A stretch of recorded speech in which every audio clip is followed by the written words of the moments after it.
If you are muscular 200 pounds and you start implementing good technique because you got there with bad technique, for the same amount of effort and work or whatever, where you would have gotten to 203 muscular pounds in a year, you can get to 210 muscular pounds in a year with good technique. But if you're already at 200, am I going to say that good technique after a year is going to make you weigh like 230 or 250? No, man. Like, it does not matter that much, but it does matter to a considerable extent, and thus it's worthy of your time. Hey folks, Dr. Mike here for RP Strength. Today's question is, what is good technique and how can we tell? And is it overrated? No, maybe. Anyway, I have a PhD in sport physiology. I'm a competitive Brazilian Jiu-Jitsu grappler and bodybuilder, and I've been a professor for a long time in sport and exercise science, and maybe I know things, maybe I don't. If you're new to the channel, hello. If you're old to the channel, what's up? I know you. Anyway, today's topic. Good technique, to me, means a few things, probably like 6. Let's go through them. I think these are near universals. That means if you impose these more into your training, you're going to get better results and less hurt. Same thing, really. First, good technique highly recruits the target muscle. In other words, makes that muscle the prime mover in most cases. For example, if you lunge properly with good technique, like Mr. Jared Feather IFB Pro would coach you to put most of your weight, if not all of it, on the front leg, the prime mover ends up being the gluteus muscle, which is what you're trying to train with lunges. If you do lunges with not so great technique, you can end up doing much of the work with your quads. Then your quads are the prime mover, and then they take more of the stimulus, and your glutes are left small and pathetic and alone at a train station in 1939 in Austria. What kind of instrument do we play, Scott, for the music for that? Like a slow violin? Sad violin. Oh, I had jazz anyway. Alone they needed trumpet. Yes, brilliant. Rain. It's Hamburg, Germany, or some shit like that. Austria, Germany, same shit. Hitler's people. Anyway, because we know that when your body is stable, really ground in, just sitting there or standing, not wobbling a ton, you're able to recruit more of any muscle. We already know that anything that makes you more stable is a commonality in good technique. So if you are trying to dumbbell incline press and your feet are up in the air and you're unstable, that is almost always objectively worse technique than if you take your feet, really grind them in and really position feet, hips, shoulders, everything in just super stable pressing. That's almost always going to be better technique, and that's nearly universal. And whatever technique is better and better and better tends to recruit the target muscle more and more and more. Next, good technique not only recruits the target muscle, but makes the target muscle, most often than not, the limiting factor to a movement. So for example, if you do dips average and you just kind of let your body go wherever it wants, you end up using a crap load of chest, crap load of shoulders, crap load of triceps. Let's take the shoulders out because they work no matter what. You can do dips in such a way that you're trying to target your triceps, but it turns out that the limiting factor is your pecs. And then your triceps get a good workout, but not a great one, because great workouts are when the muscle is taken very close to failure. And if that muscle isn't the limiting factor, another one is you run out of that muscle before anything else happens.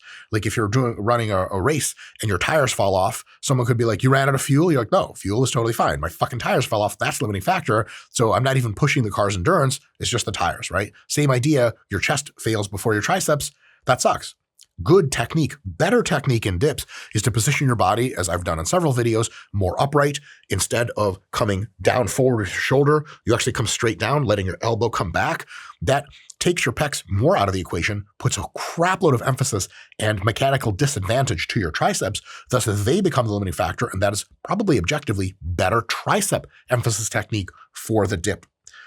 So anytime you do any kind of lift, if you learn to shift the force and the movement towards that target muscle to emphasize it more, it can absolutely make stimulating it easier and thus objectively improving its technique. And this can end up reducing systemic fatigue, which brings fatigue down more, increasing the stimulus. Your stimulus to fatigue ratio is higher. We're really just winning at this point. For example, in a squat for your quads, the straighter you stand up and the more your knees go forward as you squat down, the more jacked your quads will get from that, hands down. And because you can't use as much load if you do that, but your quads are getting fucked up.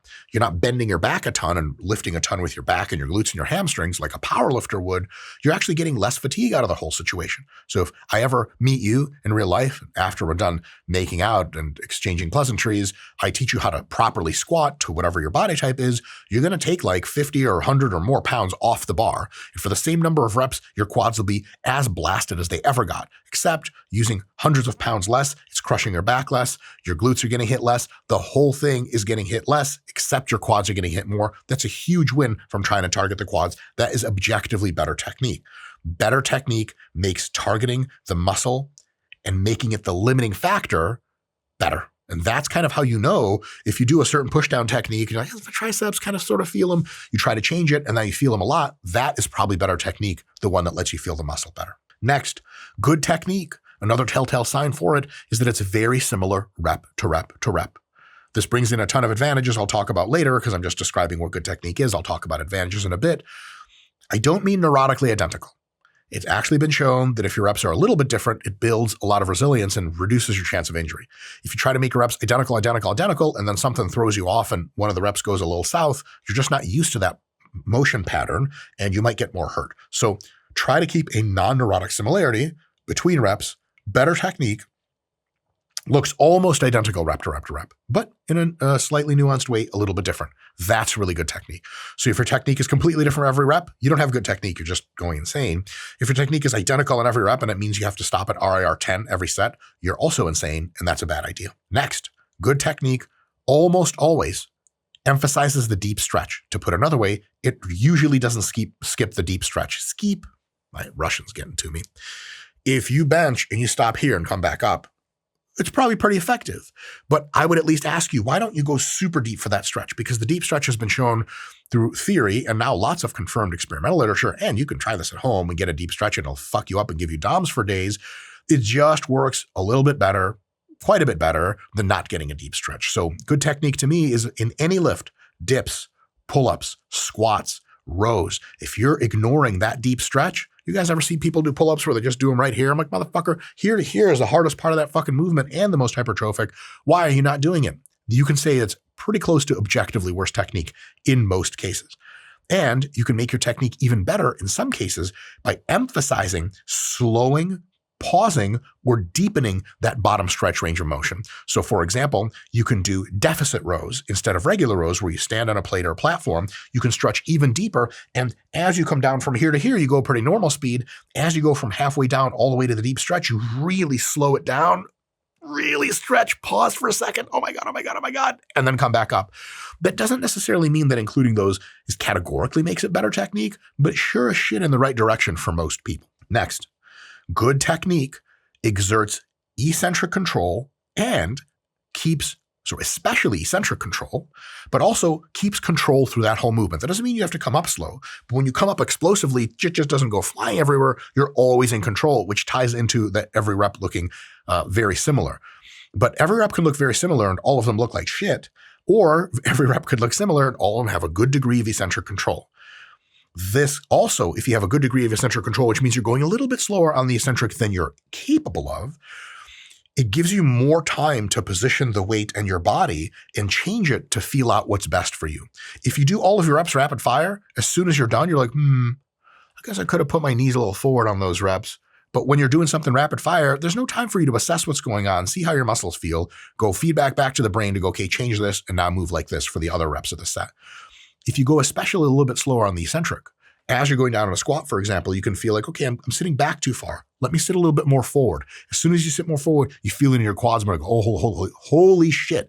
Now we're fucking rolling. And then the next rep, because it's also a bit slow from the get, you're like, okay, a little bit more forward. Oh my God, that feels good. You can make adjustments on the fly, which improves your stimulus to fatigue ratio throughout the set by optimizing your technique. So you don't have to go slow on the eccentric, but it does come with some distinct benefits. You can feel the tension, the burn, etc., and adjust on the fly, which is really awesome. Another hallmark of good technique, and this is very, very individualized, this next one, is it reduces joint and connective tissue discomfort and pain.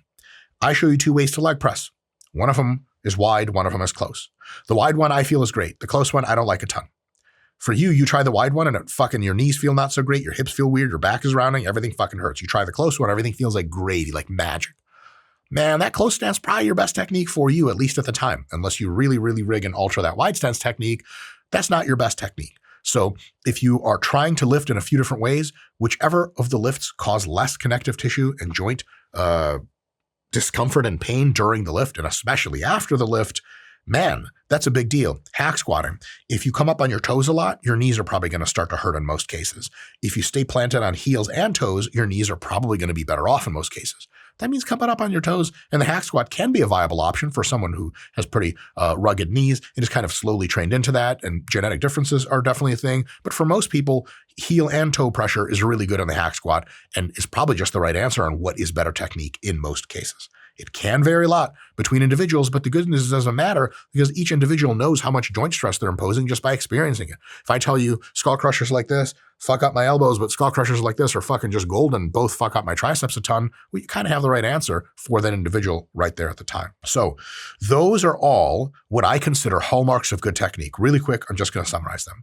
Highly recruits good technique, highly recruits the target muscle.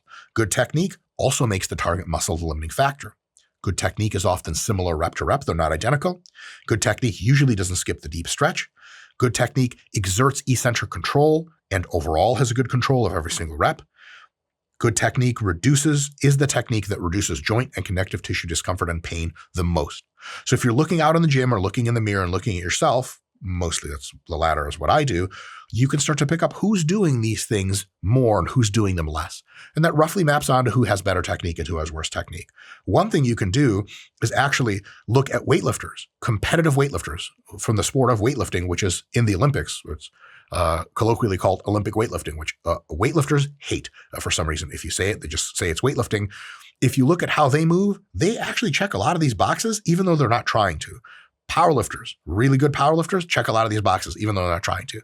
And really good bodybuilders oftentimes check a lot of these boxes. Some of them don't, but if they did, they would be better. Yes, I am comfortable saying that. So now that we have established what good technique probably looks like, let's talk about the limits of good technique. Because some people get on this shit where they're like, good technique is the fucking panacea. It's going to save us all. It does everything. And if you don't have good technique, here's the real folly, you're just going to get fucked up and you're never going to grow. That's a whole bunch of fucking nonsense. It turns out that good technique versus bad technique doesn't actually change how much you grow a ton. It changes it by a little bit. And a little bit counts, but it's not night and day. Evidence? Branch Warren exists. And tons of bros at the gym that just do kind of fuck all heavyweight movement bullshit with shit technique. And the ones that don't get hurt, I'll get to that later, they have big muscles and everything works out. Could they have been bigger with better technique? Yeah, fuck yeah. Especially could have they brought up their weak muscles much more with good technique? Yes.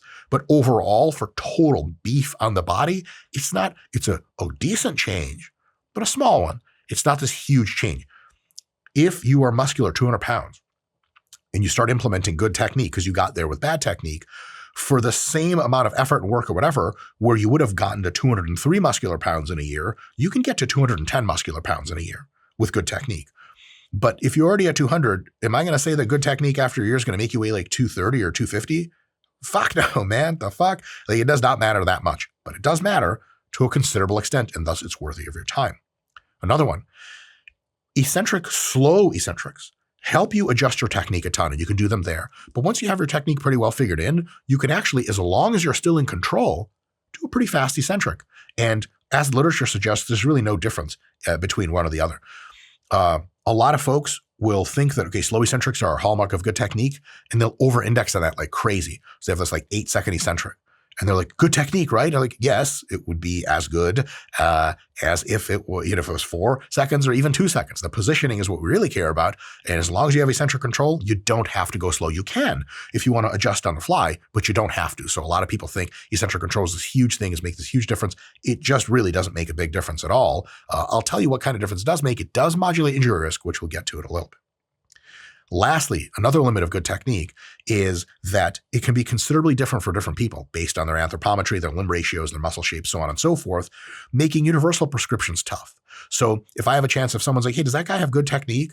If the fundamentals are there, I could be like, yeah, it's good. Could you make it better? Well, I'd have to work with them. I'd have to get in the gym, touch their body parts, take a few pick different channel, different medium, get in the gym with them and just kind of work it out. Have them try a few different ways, give me some feedback, and then we might find a technique that looks quite different from what they were doing that's the best for them, because individualization is a big deal. So for example, if you're trying to squat or leg press like me, but your femurs are not the exact size of a baby's, which is how long my femurs are, then your technique might look very, very different from mine. And if you try to make your technique look just like mine, you'd be like, dude, this doesn't fucking work. I tried your bullshit Israel technique and it didn't work. Well, you should have taken the gems of wisdom from my bullshit Israel technique and imposed them on your own very different body, which could make them look quite different. So those are some definite limitations of good technique. So no, good technique isn't going to revolutionize your body size. It's just going to enhance it.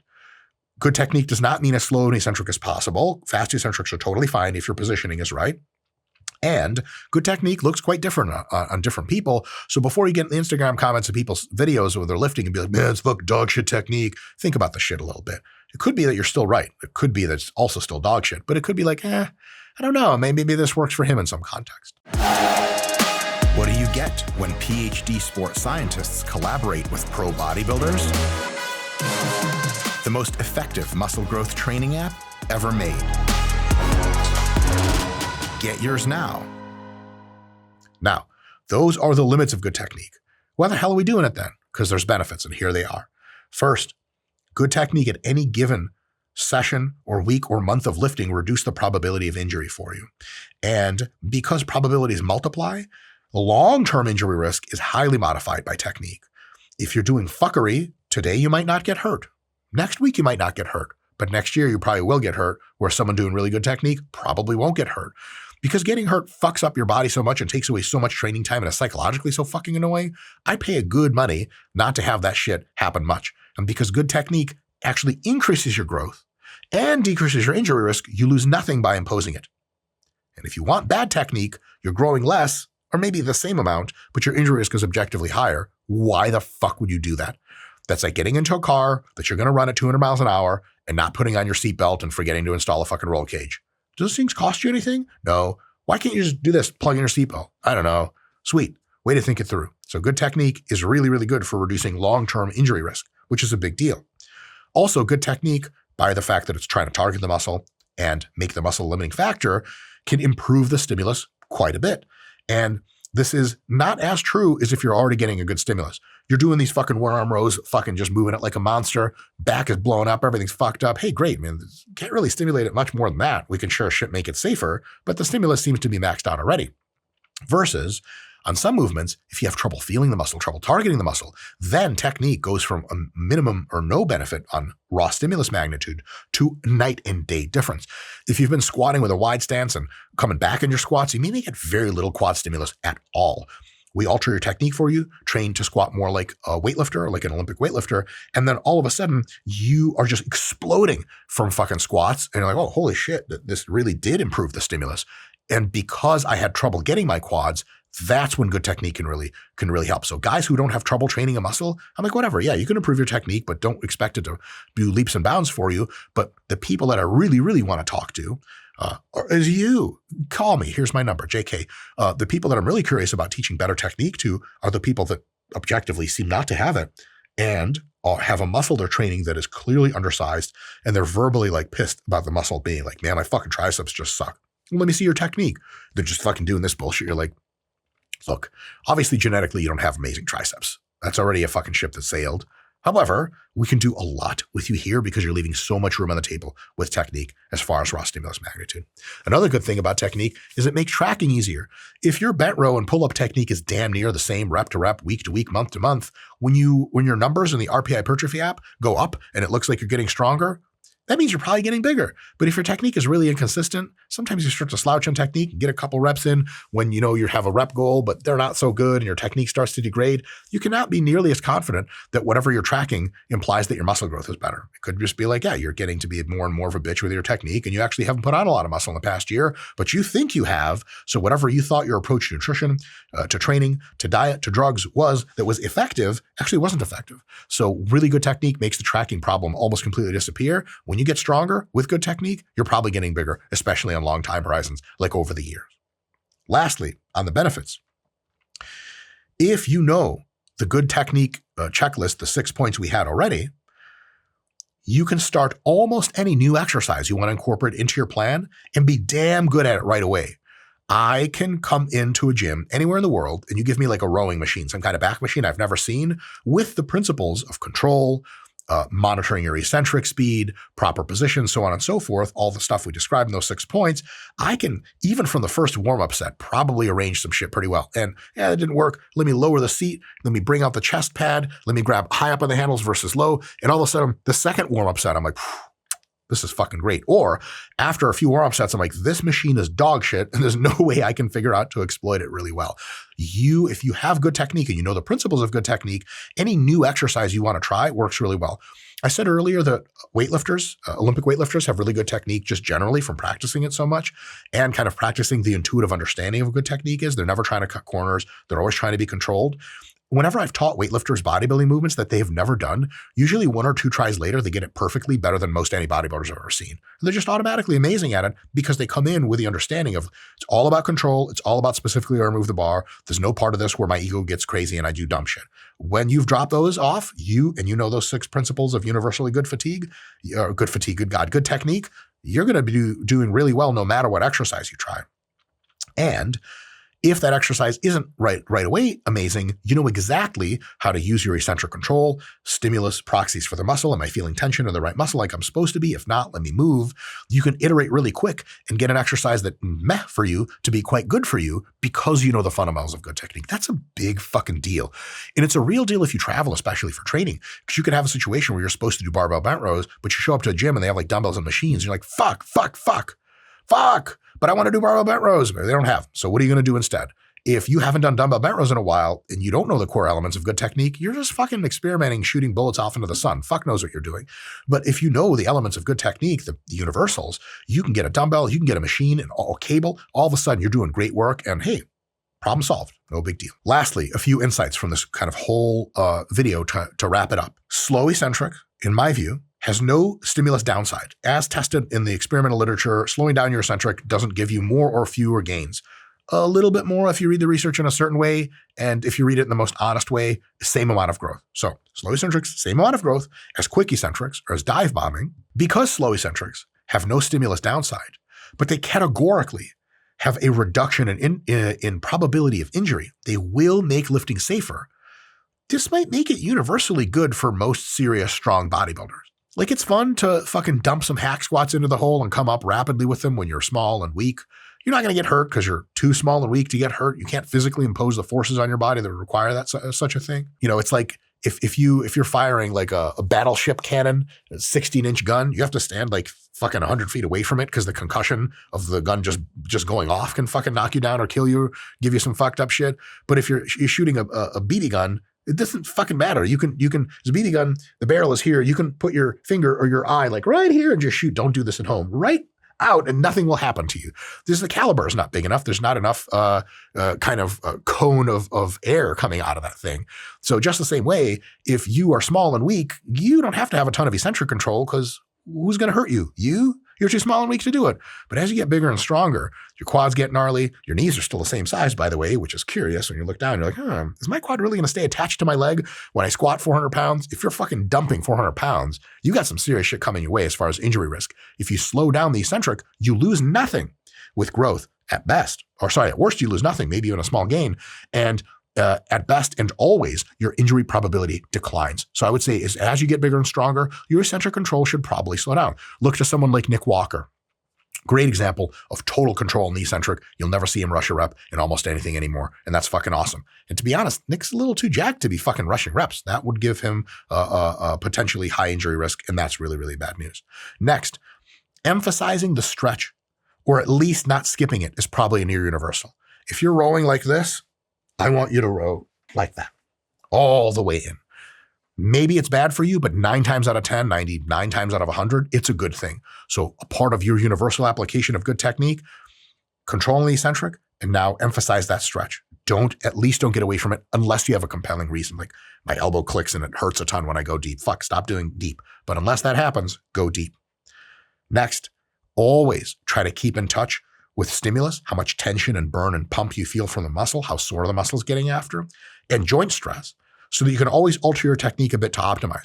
You put your feet here on the hack squat, knees are feeling a little funky. Quads feel great, knees feel funky. You put your knees up 1 inch each. Sorry, you put your feet up on the platform 1 inch each. Your knees feel like fucking hunky-dory. Quads still feel amazing. Hey, now you're really winning. You would have never made that adjustment if you were like, my feet go exactly here. That's good technique. You gotta be open-minded and do that shit. And lastly, so long as you follow the basics, your technique will be a bit different from others, and that's perfect because you're different. So don't ever try to completely replicate other people's technique. Figure out what it is about the video you're watching that really appeals to you. Like, wow, this is good technique because, and if it's specific positions, try them, but modify them to your own needs. If you see someone squatting super, super straight up, but they have a very short femurs and long torso, well, it's reasonable. They can do that. If you have a short torso and long femurs, try to stay as upright as you can, but no more because it's just unrealistic for you to try. So that's something to take away. All right, the outro. Beginners, intermediate, advanced. What can you get out of this video best? Beginners, good technique is the most important thing for you to learn in your beginner journey. Because if you train remotely hard, you put weights on your body and lift them, you're going to get amazing gains because noob gains are a thing. You don't have to try to optimize dick as a beginner, except try to get your technique as good as possible because early ingrained technique lasts the rest of your life. Poorly ingrained early technique, like shit technique learned early, can come back to bite you in the ass over and over because as soon as you start going hard on a lift that even you fix later, something clicks in when you go hard and you regress back to your childlike self and you start pushing the weight all bad. So learning good technique is the most important thing you can do as a beginner. As an intermediate, good technique is now something you have standard. But as you start to approach failure more often, really push yourself, you may find that your technique starts to break down. So it's your job as an intermediate, high priority, to continue to keep good technique pushing all the way through and making sure it does not break down all the way to close to failure and to failure itself. And as an intermediate, you're going to begin to start to really individualize your technique. You can't individualize your technique a ton when you're a beginner because you just don't know what the fuck you're looking for. Other coaches, videos, just generally moving in the right way that doesn't fuck up your joints is probably as good as it's going to get as a beginner. As an intermediate, you have more insight, you have more wisdom. So, okay, now I'm going to shift my hips back. Now I'm going to shift them forward. I'm going to try that, so on and so forth. Lastly, as an advanced lifter, someone lifting for 7 or more years, the gains are starting to be really, really difficult to get. Individualized technique is really honed here. Like you're going to have your own technique and everything. When I squat for me. And if someone's like, have you ever tried? I'm like, nope, I do this because I know exactly what works for me. Almost exactly. However, the last part to being an advanced lifter is to always keep at least somewhat of an open mind to adjust the technique. But that doesn't mean you just take other people's word for it. They go, hey, try to widen your feet. Maybe it'll help you. Try it in the warm-ups. And if you can widen your feet, but you're like, ooh, something's off. Ooh, I need to push my knees out more. Now that feels good. You got yourself a winner. But it could be that what you try, no, actually what I was doing was great. And then you go back to the stuff that you used to before. So being open-minded is great. Technique is a big help. No, it is not revolutionary, but it is huge in optimizing by a decent fraction your stimulus and reducing your probability of injury by a very meaningful fraction. And because of that, good technique is awesome, and everyone who doesn't do it is bad. And we need to re-architect society to make sure all those bad people go away and they're never a part of our beautiful new world where only the perfect people are allowed to enjoy. Right? Yeah. See you guys next time.